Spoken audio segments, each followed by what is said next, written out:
Hey mga pet lovers!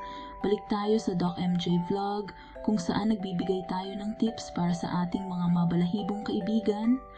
Kung bago ka dito, ako si Doc MJ at nandito ako para tulungan kang mapaganda ang buhay ng aso mo. Una sa lahat, ang masayang aso ay ang malusog na aso. Siguraduhing regular ang pagpa-check up ng aso mo sa vet para maagapan ang anumang sakit. Panatilihing updated ang kanilang mga bakuna at laging i-prevent ang mga pulgas at garapata.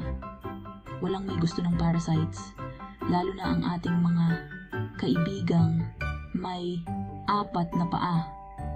Pangalawa, mahalaga ang tamang pag-aalaga. Siguraduhing balanced at masustansya ang pagkain ng aso mo.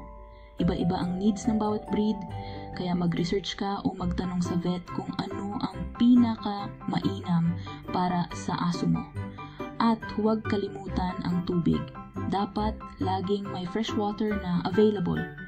Ngayon, punta naman tayo sa exciting part, exercise. Gustong-gusto ng mga aso ang kanilang walks at hindi lang ito para sa physical exercise.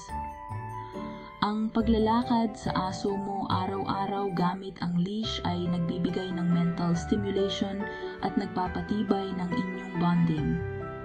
Plus, magandang paraan ito para makapag-exercise at makalanghap ng sariwang hangin kayong dalawa. Isa pang tip, playtime. Maglaan ng oras para makipaglaro sa aso mo. Kahit fetch, tug of war, or simpleng pagtakbo sa backyard, ang playtime ay nagpapanatili sa kanilang pagiging active at masaya. At aminin natin, sino ba ang hindi mahilig sa magandang laro ng fetch? At huli, huwag kalimutang ipakita ang pagmamahal. Mga social creatures ang mga aso at kailangan nila ng atensyon mula sa kanilang mga tao. Ang mga yakap, haplos, at kahit pakikipag-usap sa kanila ay malaking bagay na. Tandaan, ang minamahal na aso ay masayang aso.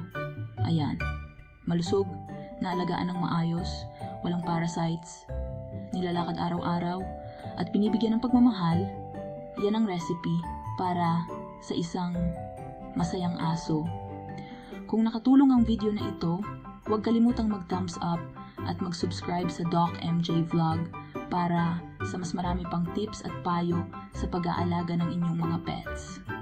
Salamat sa panonood at hanggang sa muli, alagaan ang inyong mga mabalahibong kaibigan. Yes, a dog's best friend. Ya Doc MJ ya Aja's happy pups.